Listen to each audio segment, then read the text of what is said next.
I'm on my way to the monastery, second time. I'm in the front of the yellow truck and the guy is telling me that it's take 2 hours to go there. I think it's could be shorter, but we drive really slow and we stopped already like 6-7 times. It's not just a taxi. We bring packages everywhere. We pick some things up. We bring some stuff there, and now we are stopping at the market. I think we have to drop off some packages. Let's see. So this is the yellow truck where I'm driving with to the monastery. I'm lucky that I can sit in the front because the back is pretty packed. And like I said, they are not just delivering people, they are delivering everything. So we stop a million times, bring packages, or they just stop on the side of the road, pay 40 baht and they give him something. Or yeah, it's funny to see. So now I understand also why it takes 2 hours to get to the monastery. Well, I just arrived in the monastery. I have to wait now till I can sign in, and then let's see if they put me in a private kuti or in a dorm. I hope it's gonna be a kuti because I'm staying for a while. Good morning! It is day 2, the second, or actually the first whole day from the beginning. It's 5:30 in the morning and I'm gonna start in the kitchen now. I choose to be in silent. Only for this video I will talk a bit, but I won't communicate with the rest of the group. I decided to start in silence because I think it's easier, because now I don't know anyone yet. And last year when I was here, the first days, I got to know some people, and then it's way harder to decide like, okay, I'm gonna be in silent now.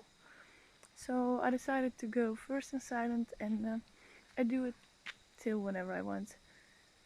So yeah, it was good yesterday to feel that I'm back, and the same smell as last year, the same chanting, and yeah, it felt good to be back. So I'm really curious how I'm gonna experience it today. Actually, yesterday I felt more happy to be back than I expected. But the night on the floor was harder than I thought. I knew it was gonna be hard, but still. Everybody hurts, my shoulders, my back, my hips. But I guess I have to get used to it. Day 2.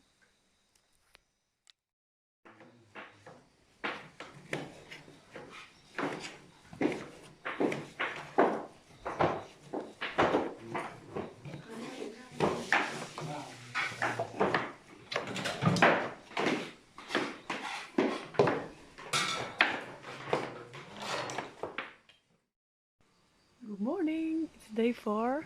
I didn't sleep really well, but it could be worse. I still sleep in a dorm, but today finally I can go to a kuti, so I'm really happy with that.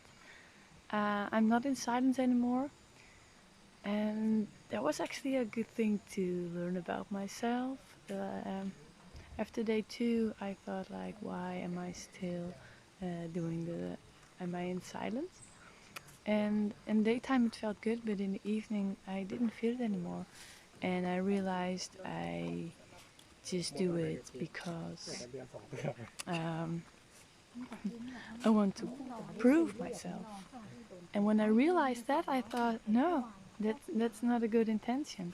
I want to prove myself to the other people, but more about to myself. So normally this is happening a lot. I do a lot subconscious to prove myself.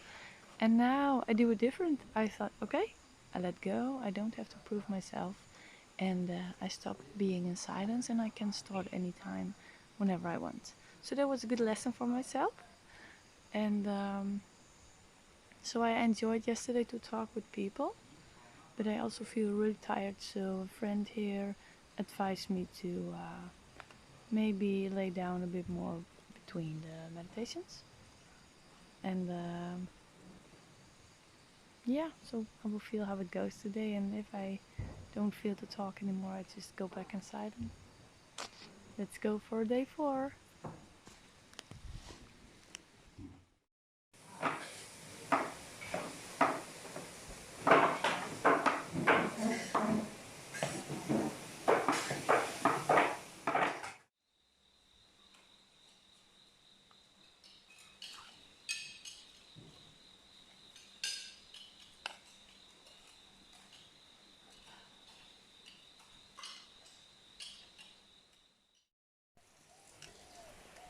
Still day 4, and I'm really happy and grateful because I finally have my own cootie. So happy. And also I had today 2 really nice experiences. One was during a meditation. I had it last year too when I was here. When you meditate a lot and you're quiet for so long, there's space for new ideas, space for whatever comes up, whatever you have to heal. And today I had some nice insight. I had some great ideas, and I had it last year too, to organize a retreat, and every like the whole retreat and every idea and every step and how I should do it came up, and I had it now with something else, with another idea. It was kind of just a voice was telling me like, hey, this is what you're gonna do, like this, and you're gonna use this, and like, whew, the total program is there. So I was like, oh, thank you for this, new insight, and I wrote it down, and now I just let go because I want to be focused again. And the other insight was a good one for myself. One thing where I struggle with a lot, actually my whole life, is always coming back, and that's that I'm not good enough. I am not good enough. I don't know enough. And now, during these days when I'm here and I'm listening to the monks, what they teach, I realized again, actually, because last year I remember I realized it too, that what I try to teach is already what I do. The way how to meditate, samatha, vipassana, how it works with thoughts, with emotions, and all these things. So that felt good, and it was kind of a proof for myself, like, yes, Petra, you're doing well. You just go through with your practice, and you don't have to change. You are good enough. The things you do is good enough. So that was for me a really nice experience to feel and to realize. Nice. It was funny that when I was going after the meditation to the monk, and where all these people asking questions, the questions this time, I thought like, no, I don't feel it with these questions, because this is all what I already know. And that doesn't mean, because my ego was directly like, ooh, now you feel better. No, I don't feel better than them. Totally not. But I'm just proud that I know that already. So yeah, it was a good experience. Grateful for it. So, and the cootie, and 2 nice experiences today. It is day 6, and yesterday I didn't make a video, but I had a good conversation with one of the monks in the morning about the fact that I feel really irritated and annoyed by a lot of people here. People who don't follow the rules and are pretty selfish, not sharing the food, and I don't want to be annoyed and frustrated. I want to be by myself. So I asked him for advice, and it was really nice. He recognized it. He said, yes, we see it too. People just think, oh, it's for free here, free food, free sleep. We just don't give about the rules. But he said, we can tell them once, like, hey, do you know this is the rule? But for the rest, it's not on us to decide what they do. So he said, let it go, because now you are the one who is suffering. So let them do their own thing and be mindful, but it's good that you see it. So that was interesting. And later that afternoon, that same monk told in the Dhamma talk after the lessons, after the meditation, um, some really honest and open things, and that was really nice. He shared with us that his legs hurt also really, really bad.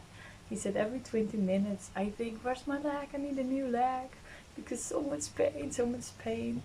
So a lot of people felt them a bit relieved, like, oh, so it's not only us or only me.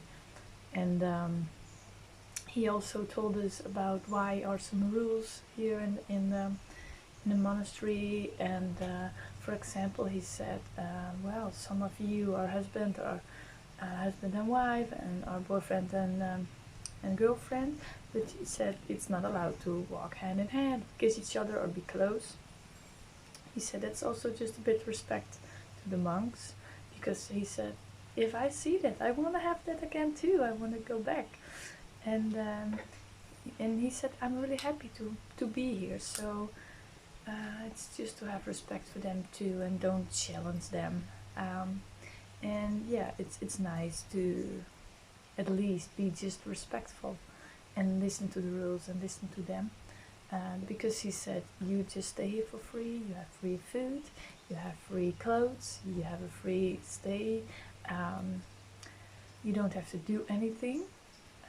So you can only, and they did that on purpose, so we can only practice meditation as much as possible.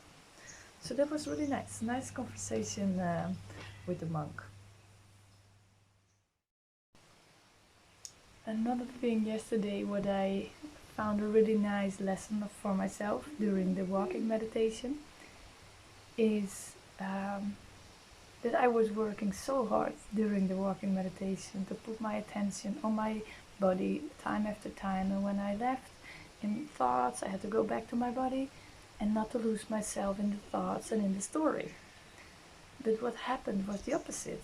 I lost myself in the story all the time, and I tried so hard to just stay in the body, but I get lost all the time. And almost in the end of the walking meditation, I realized what I had to learn from this. I had to let go. I try too hard. And this is happening with so many things in my life. If I pull too hard, if I try too hard, it's working the opposite. The only thing what I had to do is try to be much as possible in my body, and don't judge. If I am distracted, just go back and let it be, let it go. I do my best, and that is enough. It will come easier when I just give it the space to let it come. So give up to try too hard and just be here in the now. Because also when I fight it against the fact that it didn't work how I wanted, it's first of all you say no to the now. And I was all the time thinking, like, I want to experience something, I want to learn something, because then it would be good. But that's not a thing. It's here and now, and it's everything already here. I realized I do my best, and that's enough. And it will, all the things that I have to learn and what I have to receive, it will come easier when you just give it space and let it be there. So I decided, okay, I'm gonna enjoy my time here. I'm gonna enjoy it. I just follow the lessons. I do my best, and that's enough.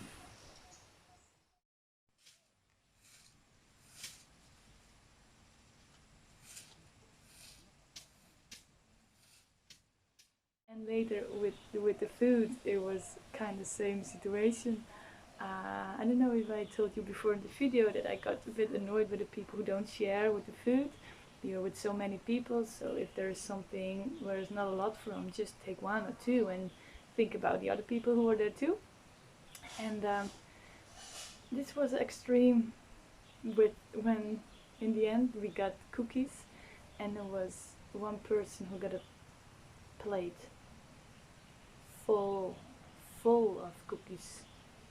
full of cookies, and I was looking at him and I thought, is he kidding? But he wasn't, and I told him, like, you can't do that, right? I said, isn't it selfish to take so many cookies? We have to share the food. And he was looking at me like, and then he left. And then I thought, okay, I know, this is my challenge. I have to keep it by myself. Don't get annoyed by them. But I thought this was really extreme. I had to calm down from it, like, really, did this really happen? But I let it go. And the nice thing was, after I ate the food, he came to me and he said, sorry. He said it was selfish, and he didn't realize what I was saying at that moment.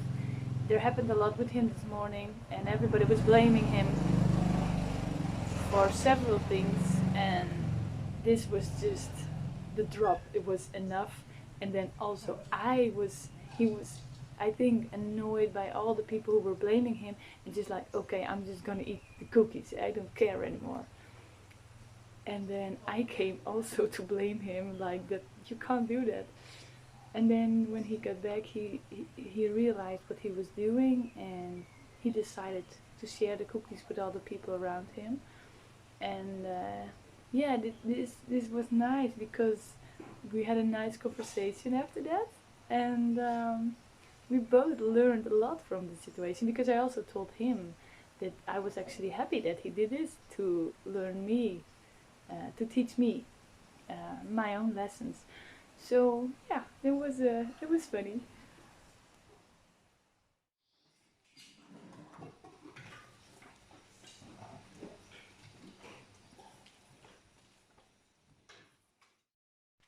Well, it's the moment to leave. I'm gonna do my donation, and monks, if you ever see this video, thank you very much for everything I learned here. I learned a lot of lessons again, and it's a wonderful place. So please stay doing this, and I guess I will be back next year. Thank you very much. And also all the people who helped and was a part of this wonderful time here in the monastery. Also the people from the kitchen, we are a couple from the kitchen, and all the people I met here. Thank you!